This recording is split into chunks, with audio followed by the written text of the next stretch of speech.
Hello friends, मैं हूं सन्मय प्रकाश और आप देख रहे हैं यूट्यूब चैनल सरकारी जॉब न्यूज़। ये 20 और 21 जुलाई 2020 के इंपॉर्टेंट करंट अफेयर्स क्वेश्चंस हैं।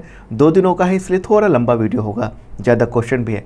इसका पीडीएफ अवेलेबल है फ्री में विद नोट्स, वीडियो के डिस्क्रिप्शन में आपको मिल जाएगा, या फिर वीडियो खत्म होने से ठीक पहले मेरे बगल में आम दिनों की तरह डाउनलोड का लिंक आता है, वहाँ से ले सकते हैं। शुरू करते हैं और पहला क्वेश्चन सबसे लेटेस्ट। लालजी टंडन का निधन हुआ है 21 जुलाई 2020 को। तो किस राज्य के गवर्नर थे, किस राज्य के राज्यपाल थे?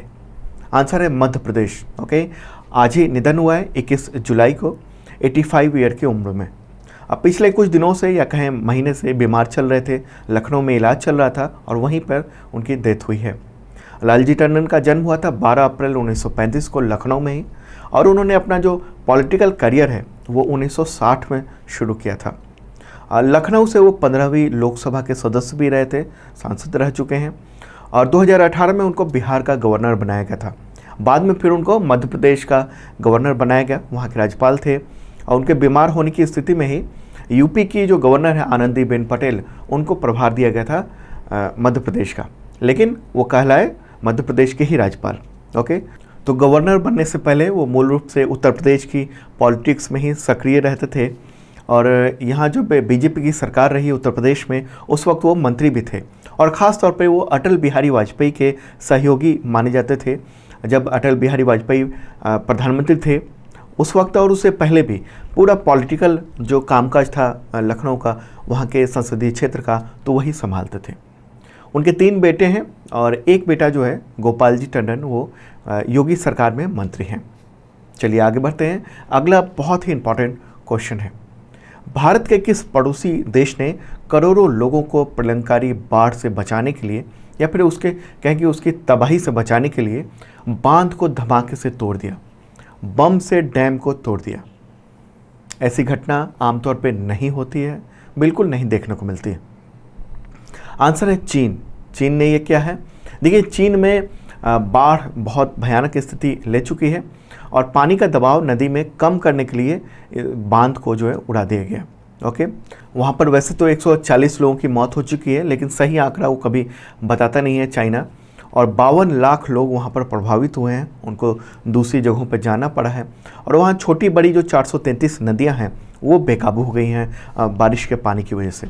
तो इसकी वजह से चीन जो है वो अरबों रुपए से बने बांध को उड़ाने का उसने फैसला लिया। तो किस नदी पर बांध को बम से उड़ाया गया? तो चीन के अनहुई प्रांत में, अनहुई राज्य में, वहाँ एक नदी है चूही, उसको CHU कहते हैं, चूही। तो उसी नदी पर जो बांध था उसको बम से उड़ा दिया गया, ताकि नदी का जो पानी है उसका दबाव कम हो सके। दरअसल मामला ये है कि चूही नदी जो है वो आगे जाकर यांगची नदी में मिल जाती है, जो बहुत बड़ी नदी है। और तो उसी पर दुनिया का सबसे बड़ा एक डैम बना हुआ है, 3 जॉर्जेस डैम। क्या नाम है? 3 जॉर्जेस डैम। तो उसका वाटर लेवल जो सामान्य से 15 मीटर ऊंचा चला गया था, ऊपर चला गया था, और ये आशंका होने लगी थी कि अगर ये डैम पानी के दबाव से टूटता है तो फिर भयानक तबाही हो सकती है। और वैसे ही जैसे आपको याद होगा 2013 में उत्तराखंड में जो बादल फटा था, तो उसके बाद वहाँ तबाही हुई थी और हजारों लोग मर गए थे उस दौरान। तो ऐसे ही है।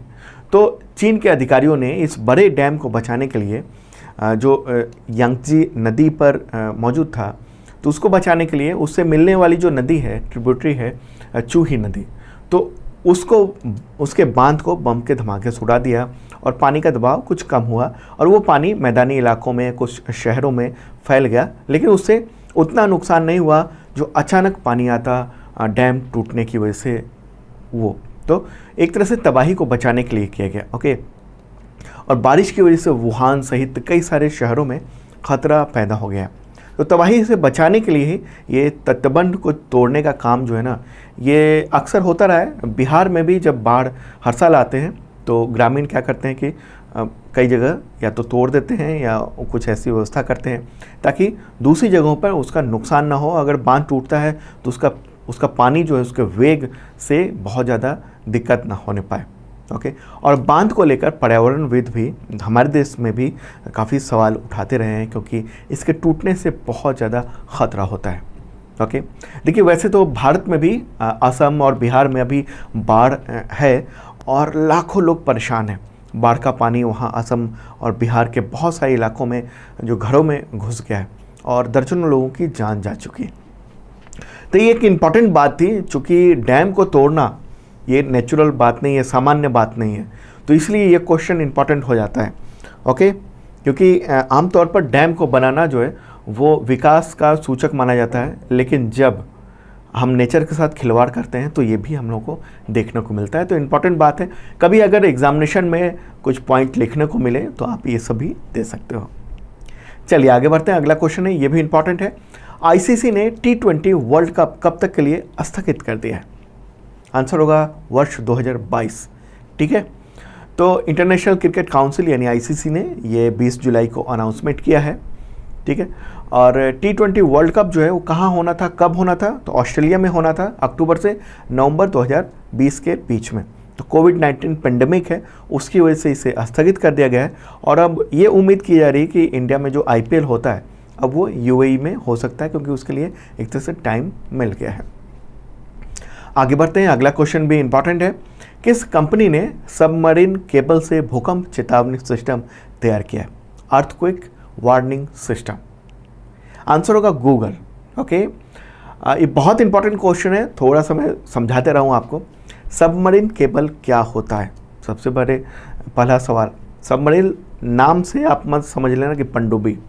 ठीक है, सबमरीन का मतलब कि समुद्र के बिल्कुल नीचे जो भी चीज़ें हैं आर्टिफिशियल रूप से डाली गई हैं उसको हम सबमरीन कहते हैं। तो सबमरीन केबल की बात हो रही है, तो समुद्र के बिल्कुल नीचे सतह पर यानी सी बेड पर बिछाई गई जो केबल है, तार है, उसको कहते हैं ये submarine cable. Okay, optical fibre communication cable होता है ये, और से ह्यूमन ने ही बिछाया है, लोगों ने ही बिछाया है, और कॉन्टिनेंट और ओशन के बीच में कम्युनिकेशन के लिए ये किया गया है ताकि हम प्रॉपरली कनेक्ट हो पाएँ। इंटरनेट और बहुत सारी जो कम्युनिकेशन डिवाइसेस हैं वो सब कनेक्ट हो जाएं।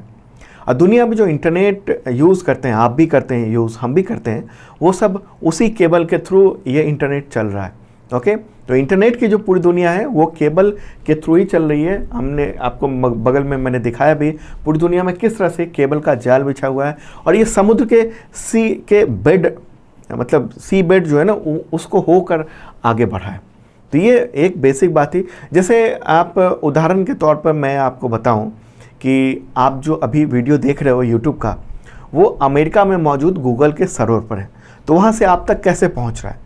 तो ये वीडियो का जो डेटा है वो आप तक अमेरिका का जो सर्वर है वहाँ से समुद्री केबल के थ्रू इंडिया पहुँचा है, फिर आपके मोबाइल तक पहुँचा है। चूँकि ऑप्टिकल फाइबर के थ्रू पहुँचा है, इसलिए इतनी तेज़ गति से ये पहुँचा है आप तक कि आपने बटन दबाया और आपको वीडियो दिखने लगा। ओके, और यही तमाम वेबसाइट्स के मामले में होता है जिनके सर्वर अलग अलग देशों में है। हाँ, कुछ वेबसाइट्स के सर्वर जो हैं वो इंडिया में है, तो उनका डेटा इंडिया से ही मिल जाता है, लेकिन ज़्यादातर जो है अलग अलग देशों में। इसलिए हम लोग इंटरनेट है, पूरी दुनिया एक तरह से कनेक्टेड है, तो इसी वायर के थ्रू है। ठीक है, अब आगे बताता हूँ मैं। तो सबमरीन केबल को गूगल सहित दुनिया की कई कंपनियों ने बिछाया हुआ है। ओके, इन केबल को किसने बिछाया? तो बहुत सारी कंपनियां हैं, और ये सामान्य केबल की तरह होती है, लेकिन ये बहुत मजबूत होती है। और आपका सवाल हो सकता है कि जब सी बेड पे है तो शार्क या फिर जो समुद्री जीव हैं उसे बाइट कर सकते हैं, काट कर सकते हैं, नुकसान कर सकते हैं? तो नहीं, ये बहुत मजबूत होता है। ऐसी कोटिंग होती है कि वो बाइट नहीं कर सकता, काट नहीं सकता शार्क या कोई भी जो समुद्री जीव है वो। तो अब भूकंप के पूर्वानुमान की बात करते हैं। तो सबसे पहले आप जान लीजिए कि अर्थक्वेक यानी भूकंप का प्रेडिक्शन हम जो करते हैं, लेकिन वो कुछ ही सेकंड का होता है, मतलब इतना कम वक्त होता है कि इसका कोई फ़ायदा नहीं होता है। ओके, जो अभी वार्निंग सिस्टम है वो। और वैसे वैज्ञानिक ये भी बताते हैं कि अगले 100 साल या 300 साल में किस बड़े इलाके में भूकंप आ सकता है, कौन सा खतरे वाला इलाका है। ओके, एक एग्जांपल दे दूं आपको। हिंदुस्तान टाइम्स में एक न्यूज़ पब्लिश है जिसमें सिस्मोलॉजिस्ट ने ये कहा है कि हिमालयन रीजन में बहुत बड़ा अर्थक्वेक जो है वो पेंडिंग है, और आने वाले 10 से 300 साल में ये तबाही मचाने वाला भूकंप आ सकता है। तो ये भी जो पूर्वानुमान है, प्रेडिक्शन है, वो बहुत लंबा है। तो इसका कोई फ़ायदा नहीं है। हालांकि ये है कि उस तरह के घर बनाए जाएं कि जब इस तरह का भूकंप आए तो हम बच सकें, ये तो है। ओके, लेकिन एग्जैक्ट आ जाए, जैसे कि सुनामी का हम लोग प्रेडिक्शन कर लेते हैं। आप लोग न्यूज़पेपर में सुनते होंगे कि फलानी जगह भूकंप आया और उसके बाद सुनामी जो है वो आ सकता है कुछ वक्त में, कुछ दिनों में। ओके, तो भूकंप का जो इतिहास है वो बहुत भयावह है। अगर पिछले 100 साल की बात करें तो, और बड़े भूकंप की बात करें तो 1976 में चीन के तांगशेन में भूकंप आया था। करीब 2.5 लाख लोग मारे गए थे। जनवरी 2010 में हेती में भूकंप आया था, 3 लाख से ज़्यादा लोग मारे गए थे एक छोटे से देश में। नेपाल में कुछ साल पहले ही भूकंप आया था, जिसके बारे में आप जानते ही होंगे अगर आप न्यूज़ से रिलेटेड रहते होंगे। तो उसमें भी हज़ारों लोगों की जान गई थी। और एक बात और कि ज़्यादातर जो अर्थक्वेक हैं विनाशकारी एशिया के रीजन में ही आए थे, क्योंकि एशियन प्लेट और जो यूरेशियन प्लेट है वो दोनों जो है वो टकरा रहे हैं। उसकी वजह से जो है हिमालय का निर्माण हुआ है और उसी की वजह से इस इलाके में, एशिया के इलाके में भूकंप का ख़तरा ज़्यादा रहता है। ओके, हालांकि सुनामी वगैरह का तो हम लोग पहले प्रेडिक्शन कर लेते हैं सैटेलाइट के जरिए, लेकिन भूकंप का जो है वो एग्जैक्ट वार्निंग सिस्टम कुछ है नहीं जो कि कुछ वक्त पहले बता दे हमें। तो गूगल के सीईओ सुंदर पिचाई ने यह कहा है कि सबमरीन केबल से भूकंप का पूर्वानुमान लगाया जा सकता है, किया जा सकता है, और गूगल ने इसका प्रयोग भी किया है। तो उनका ये कहना है कि एक ऐसा वार्निंग सिस्टम हम बना सकते हैं जिसमें कुछ मिनट पहले वार्निंग दिया जा सकता है। हालांकि उन्होंने क्लेम नहीं किया है कि 10 मिनट या 15 मिनट या कितने वक्त पहले हम दे सकते हैं, लेकिन जो टेस्ट हुए हैं उससे ये पता चला है कि 5 से 7 मिनट या मैक्सिमम 10 मिनट का हमें टाइम मिल सकता है भूकंप का पहले का। तो उस दौरान ये हो सकता है कि इन्फॉर्मेशन फैलाई जाए और लोग घर से बाहर आ जाएं ताकि लोगों की मौत ना हो। ओके, तो ये कैसे होगा, कैसे ये गूगल ने कहा है, किया है? देखिए ये बहुत इंपॉर्टेंट घटना है। ओके, ये सबमरीन केबल से भूकंप का प्रेडिक्शन करने का प्रेडिक्शन अभी तक एग्जैक्ट होता नहीं था और पहली बार किसी कंपनी ने किया है, इसलिए ये टॉपिक जो है और ये क्वेश्चन बहुत इंपॉर्टेंट है। देखिए क्या किया उन्होंने, सबमरीन केबल में ही कुछ इक्विपमेंट्स लगाए कुछ दूरी पर, और ज़मीन के नीचे जो हलचल हो रही है, जो हमारी प्लेट्स हैं धरती के नीचे तो एकदम लावा है, ओके, लिक्विड है जो बहुत गर्म है, और उसके ऊपर प्लेट्स हैं जिस पर टिका हुआ है हम लोग, पृथ्वी के ऊपरी आवरण टिका हुआ है। तो प्लेटें जो हैं वो खिसकती हैं, उसकी वजह से भूकंप आता है। तो उसकी हलचल का पता चल जाएगा सबमरीन केबल में लगे हुए इक्विपमेंट से। ओके, हालांकि ऐसी जगह ये उतना यूज़फुल नहीं है जो समुद्र से दूर है, जैसे अपना हिमालयन रीजन, हिमालयन क्षेत्र। यहाँ पर कोई केबल ज़मीन के नीचे तो है नहीं और सी नहीं है। हालांकि ऐसी कोशिश होती है, वैज्ञानिक ये भी कोशिश कर रहे हैं कि कई किलोमीटर नीचे जाकर वहाँ कुछ इक्विपमेंट लगाए जाए, तो वो हेल्पफुल हो सकता है। अच्छा, ये खास तौर पर आसियान देशों, जापान, भारत के जो कोस्टल एरिया है जैसे भुज, जहाँ भूकंप जो है पिछली बार हम लोगों ने देखा था गुजरात में, तो वहाँ ये काम आ सकता है। अच्छा, गूगल ने ये जो प्रयोग है वो जमैका के और कुछ इलाकों में किया है, और भूकंप से कुछ मिनट पहले ही गूगल ने वहाँ की गवर्नमेंट को वार्निंग दे दिया था कि वहाँ पर भूकंप आने वाला है। तो इस तरह से लाखों जान बच सकती है। एक इम्पॉर्टेंट टॉपिक है। अगला क्वेश्चन ये भी बहुत ही महत्वपूर्ण हो जाता है। पहला अरब देश या पहला मुस्लिम देश जिसने मंगल ग्रह के लिए अंतरिक्ष अभियान लॉन्च कर दिया। इससे रिलेटेड क्वेश्चन मैंने पिछले महीने या फिर 2 महीने पहले भी दिया था, लेकिन अब चूंकि लॉन्च कर दिया इसलिए क्वेश्चन होता है। आंसर होगा UAE, यूनाइटेड अरब अमीरात्स, संयुक्त अरब अमीरात। ओके, तो UAE ने 19 जुलाई को मार्स मिशन लॉन्च कर दिया है। मिशन का क्या नाम है? अल अमल, हिंदी में कहते हैं आशा, होप, अल अमल का। तो किस जगह से ये लॉन्च किया गया है? जापान के तानेगाशिमा, वहाँ से लॉन्च किया गया, जापान से लॉन्च किया गया। जापान के रॉकेट ने इसको लॉन्च किया, और अनुमान ये है कि फरवरी 2021 तक ये मार्स तक यानी मंगल ग्रह तक पहुँच सकता है। और अगर बात करें कि मंगल ग्रह तक कितने देश पहुँच पाए हैं, तो इतिहास में 4 ही स्पेस एजेंसियाँ हैं जिसने मार्स मिशन जो है सक्सेसफुली पहुँचाया है। कोशिश कई सारे देशों ने की है लेकिन वो पहुँचा नहीं पाए। तो सबसे पहला स्थान आता है रूस का, रूस की एजेंसी जो है रॉसकोमॉस। दूसरा स्थान आता है अमेरिका की एजेंसी नासा। तीसरे पे यूरोपीय स्पेस एजेंसी है और चौथी अपने देश की जो इसरो है वो है। तो 4 ही देश हैं जो कि तक पहुंच पाए हैं। और अगर यूएई का मिशन जो है सक्सेसफुल हो जाता है और वो मार्स तक पहुंच जाता है, उनका सैटेलाइट, उनका पूरा सिस्टम, तो ऐसा करने वाला वो 5वां देश होगा। ठीक है, वैसे चीन भी कोशिश कर रहा है कि वो मार्स तक पहुंचे और एक तरह से चीन और यूएई में जो है वो है कि 5वां स्थान कौन बनाएगा। ओके, तो यूएई का जो मार्स मिशन है वो क्या करेगा ये भी थोड़ा सा जान लेते हैं। देखिए, मंगल के जो वातावरण है उसको आकलन करने के लिए उसमें सेंसर लगाए हुए हैं। एक सैटेलाइट है, वो ग्रह के धूल और ओजोन को मापने के लिए हाई रेजोल्यूशन मल्टी बैंड कैमरे लगे हैं, तो वो देखेगा। और मंगल ग्रह तक पहुंचने में उसको कितने किलोमीटर की यात्रा करनी होगी पृथ्वी से, तो 49.3 करोड़ किलोमीटर की दूरी की यात्रा करनी होगी। और इस अभियान में जो मंगल ग्रह की कक्षा है उसके जो है आंकड़े इकट्ठे किए जाएंगे इसके द्वारा। अच्छा, मंगल जैसे हम लोग कहते हैं ना ईयर, 1 ईयर पृथ्वी पर 365 दिनों का होता है, लेकिन अगर मार्स की बात करें, मंगल ग्रह की बात करें, तो 687 डेज का होता है एक ईयर उसका। ओके, तो उसका पूरा इकट्ठा किया जाएगा। अच्छा, थोड़ा और बता दूं, स्पेस मिशन में यूएई का इतिहास, अच्छा खासा इतिहास रहा है, छोटा सा देश है, उसके बारे में भी बताएंगे मैप के थ्रू। तो अंतरिक्ष अभियान में यूएई का ट्रैक रिकॉर्ड ठीक ठाक रहा है और पृथ्वी की कक्षा में उसने रॉकेट भेजे हैं। उसका एक अंतरिक्ष यात्री इंटरनेशनल स्पेस स्टेशन भी जा चुका है और अंतरिक्ष में जाने वाले पहले अरब अंतरिक्ष यात्री थे सऊदी अरब के प्रिंस सुल्तान बिन सलमान अल सऊद। 1985 में अमेरिकी अंतरिक्ष यान से वो पहुँचे थे इंटरनेशनल स्पेस स्टेशन पे। और यूएई का मानना ये है, उसका टारगेट है कि 2117 तक 2117 तक मंगल पर मानव मिशन बसाई जाए, मानव बस्ती बसाई जाए, ये है उसका सपना। तो यूएई कहाँ पर है, मैप में आप देख रहे हो, ये रहा वर्ल्ड मैप मेरे बगल में और ये रहा इंडिया। ओके, प्यारा भारत अपना।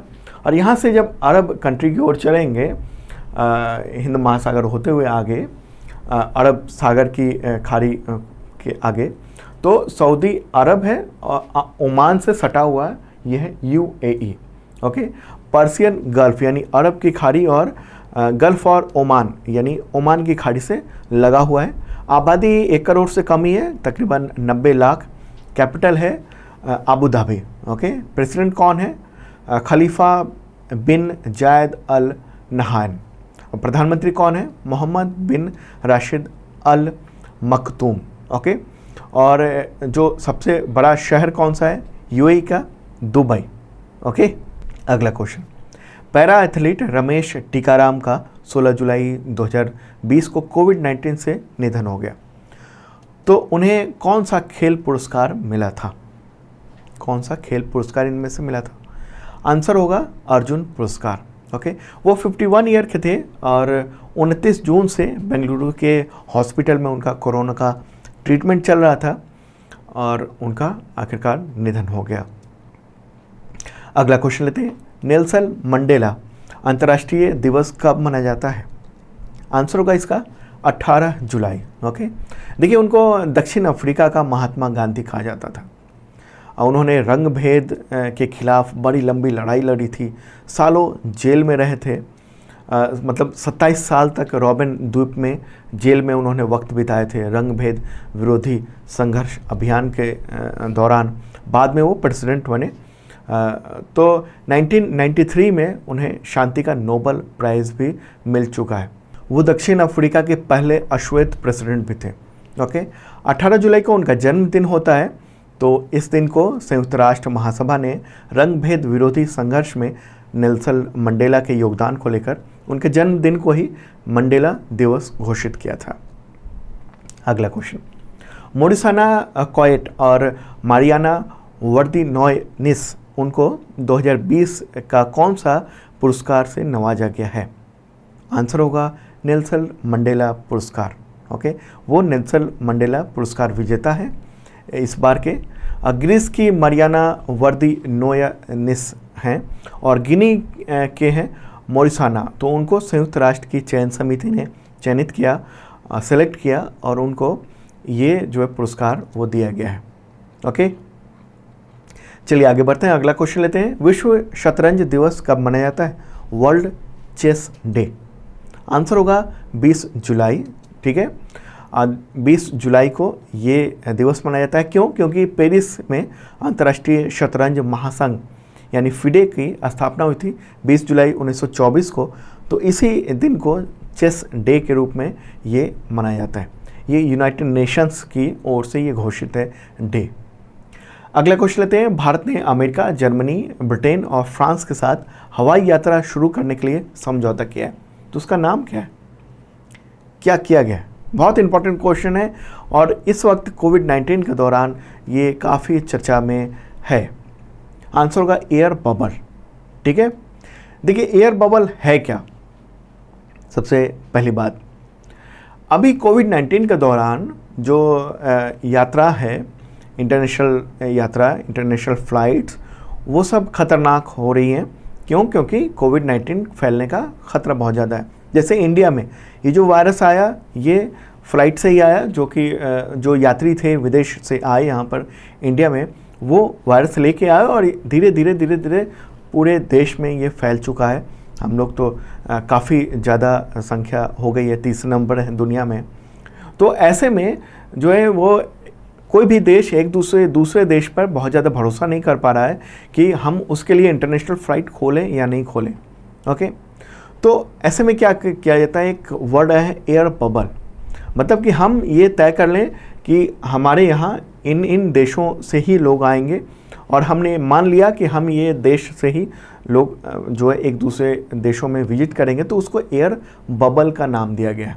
ये बहुत ध्यान में रखना, क्योंकि ये जो अलग अलग वक्त में बहुत सारे नए शब्द जो हैं और नए जो चीज़ें हैं वो सब परिभाषित होती हैं।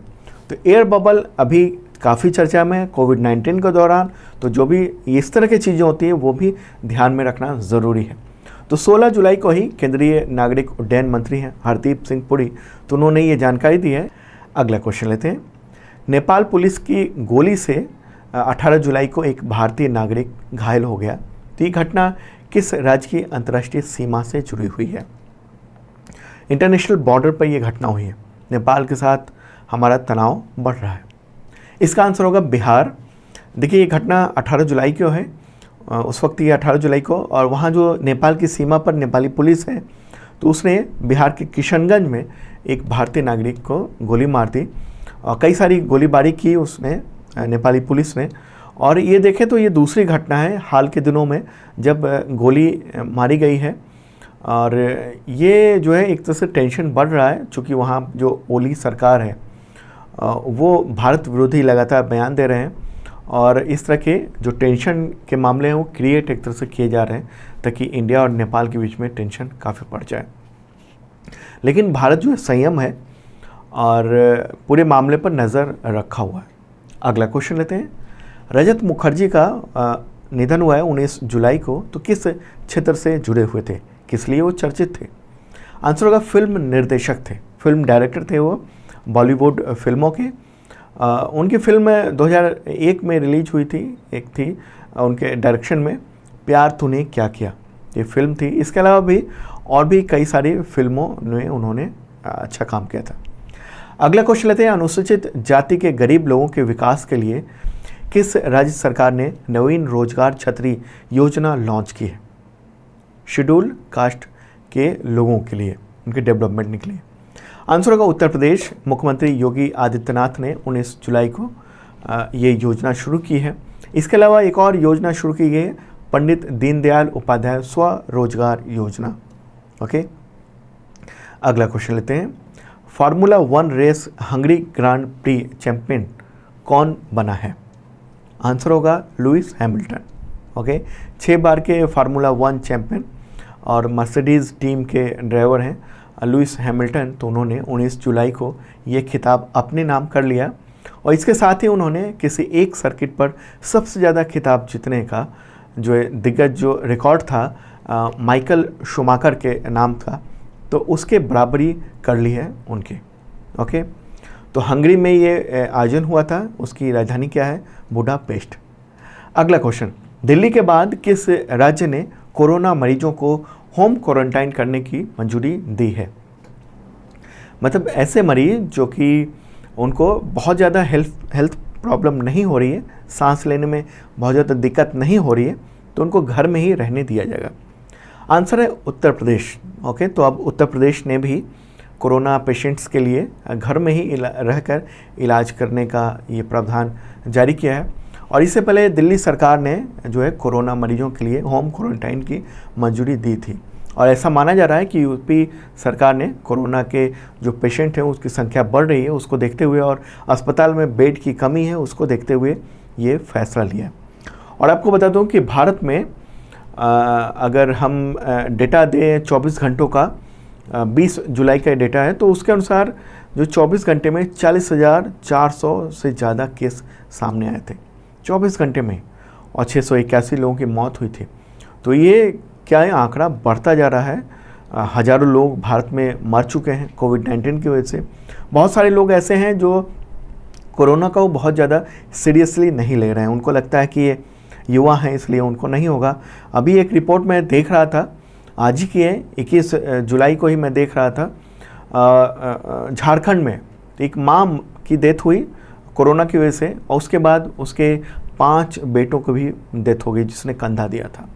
तो ये स्थिति है, किसकी जान चली जाए कोरोना से कुछ नहीं कहा जा सकता। और धीरे धीरे जिस तरीके से हमारे देश में पेशेंट की संख्या बहुत ज़्यादा बढ़ रही है, तो ऐसे में ये हो रहा है कि अस्पतालों में वेंटिलेटर्स उतने नहीं हैं, ऑक्सीजन सिलेंडर्स भी उतने नहीं हैं जितने आगे प्रोडिक्शन किया जा रहा है कि जितने पेशेंट होने वाले हैं अगले आने वाले वक्त में।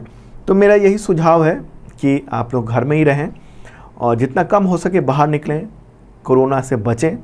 क्योंकि ऐसा भी नहीं है कि आपको एक बार कोरोना हो गया या किसी व्यक्ति को एक बार कोरोना हो गया तो फिर वो इम्यून हो जाएगा। वैज्ञानिकों ने रिसर्च करके, डॉक्टर्स ने ये सब नकार दिया उस बात को, कहा कि दोबारा जब होगा कोरोना तो उससे बहुत ज़्यादा इफेक्ट होगा, बहुत ख़तरनाक हो सकता है, सेकेंड वेव जो आएगा वो। तो इसलिए अच्छा है बचे रहें।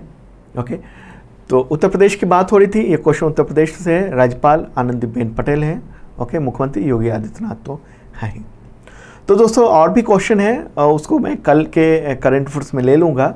कैसा लगा ये करंट अफेयर्स ज़रूर बताना कमेंट बॉक्स में। पिछले कुछ दिनों से इति शर्मा ये वीडियो ला रही थी आपके सामने, बेहतरीन ढंग से उन्होंने भी पेश किया था, आपके कमेंट्स में देख रहा था।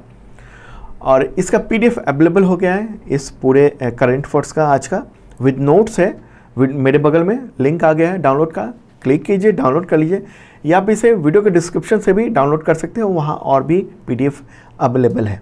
ओके, और जिन लोगों ने सब्सक्राइब नहीं किया ज़रूर करना, साथ में बेल आइकन दबाना मत भूलना, और तमाम दोस्तों को शेयर करना मत भूलना दोस्तों। ओके।